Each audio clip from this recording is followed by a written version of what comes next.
మా భీమవరంలో every year Sankranti టైంలో లూథరన్ గ్రౌండ్స్‌లో అయితే ఎప్పుడూ ఎగ్జిబిషన్ పెడుతూ ఉంటారు. ఈసారి ఎగ్జిబిషన్ థీమ్ అయితే లండన్ బ్రిడ్జ్ అనమాట. ఎలాగో ఎగ్జిబిషన్ పెట్టారు కదా! ఫ్రెండ్స్ మీట్ అవుదాం అనుకున్నా. ఒకసారి అలా ఎగ్జిబిషన్ వైపు వెళ్దామని చెప్పి మళ్ళీ నేను, మా వసంత కలిసి ఒకసారి అలా ఎగ్జిబిషన్ వైపు అయితే వెళ్ళామండి. వెళ్ళేసరికైతే థీమ్ వచ్చేసి లండన్ బ్రిడ్జ్ అనమాట. ఫస్ట్ మనం వెళ్ళగానే లండన్ బ్రిడ్జ్ నుంచి వెళ్తున్నట్టయితే మొత్తం థీమ్ అయితే అరేంజ్ చేశారు.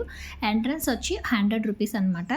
బ్రిడ్జ్ దాటి లోపలికెళ్తే మనం ఒక పెద్ద బంగ్లాకి వెళ్తున్నట్టు థీమ్స్ అయితే ప్రిపేర్ చేశారండి. డిఫరెంట్ స్టెప్స్ అలాగా. మనం అక్కడ బ్యాక్‌గ్రౌండ్‌లో కనుక దిగితే ఆ బిల్డింగ్‌లోంచి వచ్చినట్టయితే ఫోటోస్ అయితే చాలా బాగా వచ్చినాయి. నెక్స్ట్ థీమ్ వచ్చి డార్క్‌గా బ్లూ కలర్ లైట్స్ తోటి వైట్ కలర్ సెట్టింగ్స్ అయితే వేశారు. లైట్స్ పెట్టి ఆ థీమ్ డార్క్‌లో అయితే ఫోటోస్ అయితే ఇందులో అంత పెద్దగా నీట్‌గా ఏం రాలేదు. నెక్స్ట్ థీమ్ వచ్చి చాలా అంటే చాలా బాగుంది. అంటే ఫారెన్ అట్మాస్ఫియర్‌తో స్ట్రీట్ అటు ఇటు ఉన్నట్టు ఫ్లవర్స్ లాగా వెనకాల కెఫేస్, క్యాంటీన్స్ కూర్చోవడానికి అదంతా థీమ్ సూపర్ ఉంది. ఇక్కడ ఫోటోస్ కూడా చాలా బాగా వచ్చినాయి. ఈసారి ఈ బ్యాక్‌గ్రౌండ్స్‌తో ఫోటో సెక్షన్ అయితే చాలా బావుందనిపించింది. ఇంక తర్వాత తెలిసిందే కదండీ ఎగ్జిబిషన్ అంటే డిఫరెంట్ పిల్లలకి సంబంధించి ఏంటి అన్నీ షాపింగే ఉంటుంది. ఆ షాపింగ్ నెక్స్ట్ వచ్చి పిల్లలు తినడానికి డిఫరెంట్ ఐటెమ్స్ ఉంటాయి. అలాగే giant wheel, Columbus, break dance, పిల్లల గేమింగ్ జోన్స్ ఇలాంటియన్నీ ఉంటాయి కదా! వాటినన్నిటిని కూడా ఒకసారి సరదాగా అయితే కవర్ చేసేసుకుంటూ ఎగ్జిబిషన్ అంతా ఒకసారి చూసేసాము.